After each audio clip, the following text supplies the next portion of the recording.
जय जय शंकर हर हर शंकर जय जय शंकर हर हर शंकर जय जय शंकर हर हर शंकर जय जय शंकर. சமூக தனி வாழ்க்கை நெறிகள், தெய்வத்தின் குரல், 3ஆம் பாகம். ஆச்சாரம், தலைவர்களும் பின்பற்றுகிறவர்களும். ரிஃபார்ம் லீடர்களுக்கும் ஃபாலோயர்களுக்கும் அவர்களை பின்பற்றுவோருக்கும் இடையே ஒரு வித்தியாசம். இதை கொஞ்சம் பார்க்கலாம். இந்த நாளில் மதம் விதிக்கிற சீலங்கள், ரிலீஜியஸ் வர்ச்சூஸ், மத சம்பந்தமில்லாத வெறும் எத்திக்கல் எக்ஸலன்சஸ், நன்னெறி பண்புகள் என்று ஒரு விசித்திரமான பாகுபாடு பண்ணுவது வழக்கமாகி இருக்கிறது. மத சம்பந்தம், அதாவது ஈஸ்வர பிரேரணையான மத சாஸ்திர சம்பந்தம் என்பது இல்லாமல் நன்னெறி, எத்திக்ஸ், மொராலிட்டி என்று எதுவுமே இல்லை. ஆனாலும் இப்படி சாஸ்திரம் என்று பூர்வீக கட்டுப்பாட்டுக்கு அடங்கி நடக்கிறோம் என்றால் அது இந்த காலத்தவருக்கு அவமானமாக தங்கள் கௌரவத்தை குறைத்துக் கொள்வதாக இருக்கிறது. சாஸ்திரங்களில் கண்ணுக்கு தெரியாத அதிர்ஷ்ட தத்துவங்களை பேஸ் பண்ணியே அநேக தர்மங்களையும் அந்த தர்மங்களை நடைமுறையில் காட்டுவதற்கான கர்மங்களையும் சொல்லி இருப்பதெல்லாம் சூப்பர்ஸ்டிஷன் என்று மேல்நாட்டுக்காரர்கள் சொல்வதால் இதையெல்லாம் நாம் ஏன் அனுசரிக்க வேண்டும் என்று அவமானமாய் இருக்கிறது. நம் சாஸ்திரத்தை நாம் சரியாக புரிந்து கொண்டு அவர்களுக்கு எடுத்து சொல்ல வேண்டும் என்றில்லாமல் அவர்கள் தங்களுடைய பார்வையில் பட்டபடி இதை பற்றி தப்பாக சொல்வதையெல்லாம் நம்மவர்களே எடுத்துக்கொண்டு ஃபேஷனாக ரிஃபார்ம் பண்ணிவிட வேண்டும் என்று ஆரம்பிக்கிறார்கள். கொஞ்ச காலமாக நாம் எடுத்து சொல்லாமலே வெள்ளைக்காரர்கள் தாங்களாக ஆராய்ச்சிகளும் பரிசோதனைகளும் பண்ணி ஏற்கனவே தாங்கள் பரிகாசம் பண்ணின அநேக சமாச்சாரங்களை பெரிசாக கொண்டாட ஆரம்பித்திருக்கிறார்கள். ஹோமம் பண்ணுவதில் பலன் இருக்கிறது, மந்திரத்தில் பலன் இருக்கிறது, லோகாந்திரங்கள் இருக்கின்றன என்றெல்லாம் அவர்களே ஆரம்பித்திருக்கிறார்கள். இப்போது அவர்கள் சர்டிபிகேட்டின் மீது நம்மவர்களும் இவற்றை கொஞ்சம் ஒப்புக்கொள்ள ஆரம்பித்திருக்கிறார்கள். ரிஃபார்ம் லீடர்கள் மதசீலம், நெறி கோட்பாடு என்று இரண்டாக பிரித்ததில் முதலாவதில் பலவற்றை ஆட்சேபித்தாலும் பின்னதில், அதாவது நெறிகளில் பலவற்றை பின்பற்றுவதால் தங்களை பொறுத்தமட்டில் ஏதோ ஒரு ஒழுங்குக்கு கட்டுப்பட்டவர்களாய் இருக்கிறார்கள். இந்த ஒழுங்குகளையும் பழைய ஆச்சாரங்களை மாற்றி சீர்திருத்தம் என்ற பெயரில் இவர்கள் செய்கிற புது விதிகளையும் சேர்த்து இவர்களே புது மதங்களை அப்படி சொல்லி கொள்ளாவிட்டாலும் சிருஷ்டிக்கிறார்கள். லீடர்கள் விஷயம் இப்படி இருக்கட்டும். இவர்களுடைய ஃபாலோவர்கள் விஷயம் என்ன? பழைய கட்டுப்பாட்டிலிருந்து அவிழ்த்து விடுகிறார்களே, இப்போதே லௌகிக்கமாக நமக்கு பலன் தருகிற ஏற்பாடுகளை சொல்கிறார்களே என்றுதான் இவர்களை ஃபாலோ பண்ண ஆள் சேர்க்கிறது. சுவாதந்திரியமாக இஷ்டப்படி பண்ணலாம் என்பதற்காகத்தான் பிராச்சீனமான சமயாச்சாரத்தை விட்டு இதற்கு வருகிறார்கள். லீடர்களுக்கு ஏதோ ஒரு பக்குவம், படிப்பு, அனுபவம், கொள்கை பிடிமானம் எல்லாம் இருப்பதால் இவர்கள் மதாச்சாரங்களை விட்டாலும் தாங்களாக சில ஒழுக்க நெறிகளுக்காவது கட்டுப்பட்டிருக்கிறார்கள் என்றால் ஃபாலோ பண்ணும்போது ஜனங்களுக்கு இந்த யோகியதாம்சங்கள் எப்படி விசேஷமாக இருக்க முடியும்? அதனால் இவர்கள், அதாவது லீடர்கள், ரிலீஜியஸ் வர்ச்சூஸை மட்டும் விட்டார்கள் என்றால் தாங்களோ எந்த கட்டுப்பாடுமே வேண்டாம் என்று எத்திக்கல் வர்ச்சூஸையும், அதாவது நன்னெறிகளையும் விட்டுவிட ஆரம்பிக்கிறார்கள்.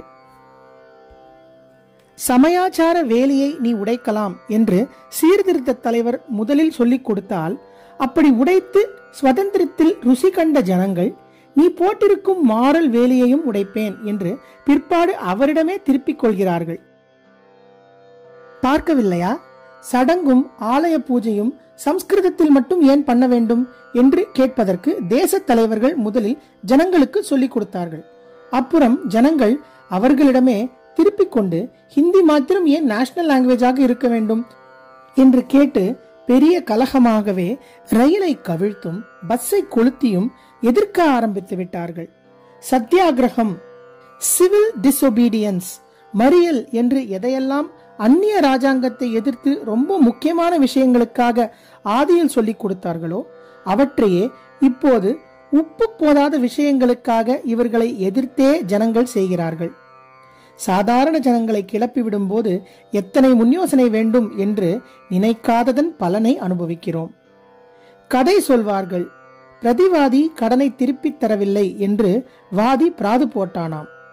பிரதிவாதியின் வக்கீல் தன் கட்சிக்காரனிடம், நீ கோர்ட்டில் பைத்தியக்காரன் மாதிரி நடி, என்ன கேள்வி கேட்டாலும் பெப்பே பெப்பே என்று பேத்திக் கொண்டிரு, சித்த பிரம்மம் பிடித்தவன், இவன் மேல் கேஸ் போட்டது தப்பு என்று ஜட்ஜ் தள்ளுபடி பண்ணிவிடுவார் என்று சொல்லிக் கொடுத்தாராம். பிரதிவாதியும் அதே மாதிரி பண்ணி வியாஜம் தோற்று போகும்படி செய்து விட்டானாம். கோர்ட்டுக்கு வெளியே வந்தவுடன் வக்கீல் அவனிடம் ஃபீஸ் கேட்டாராம். உடனே அவன் அவரிடமும் அவர் சொல்லிக் கொடுத்த தந்திரத்தையே திருப்பினானாம். பெப்பே பெப்பே என்றானாம். என்ன, என்கிட்டேயுமா இப்படி பண்ணுகிறாய் என்று வக்கீல் கேட்க, உன்கிட்டே மட்டும் என்ன, உன் அப்பன் பாட்டன் வந்தாலும் இதேதான் நடக்கும் என்று அர்த்தம் துணிக்க, உனக்கும் பெப்ப உங்க அப்பனுக்கும் பெப்ப என்றானாம்.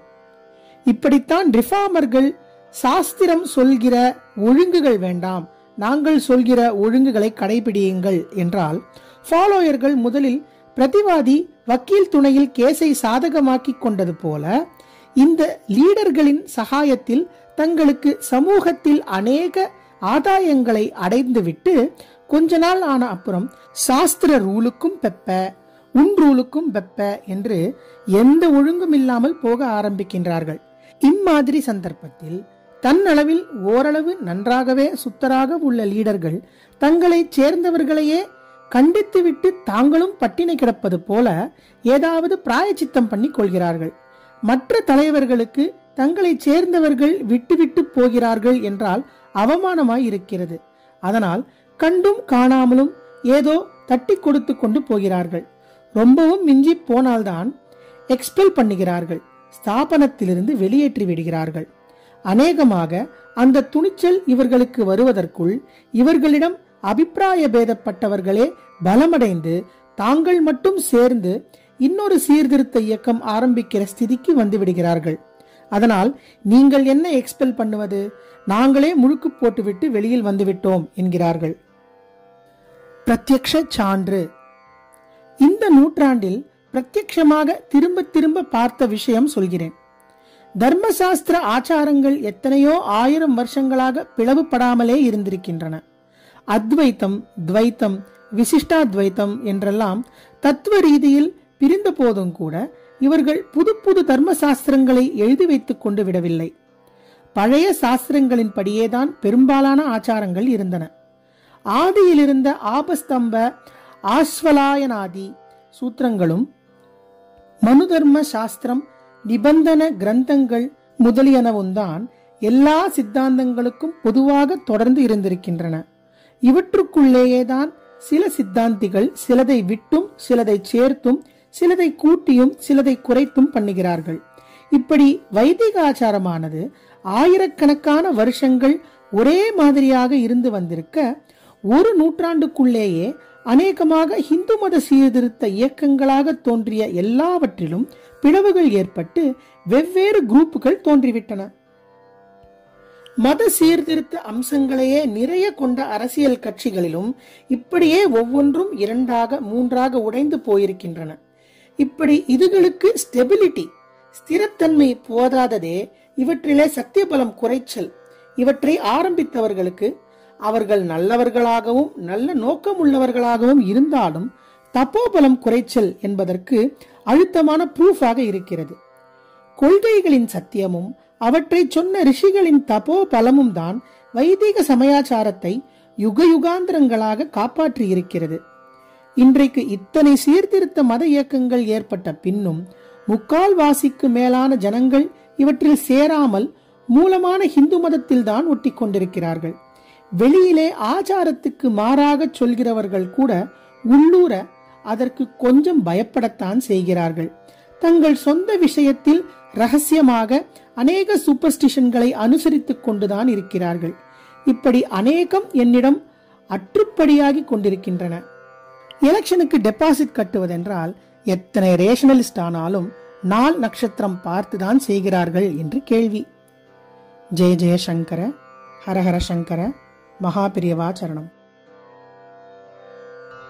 जय जय शङ्कर हर हर शङ्कर जय जय शङ्कर हर हर शङ्कर जय जय शङ्कर हर हर शङ्कर।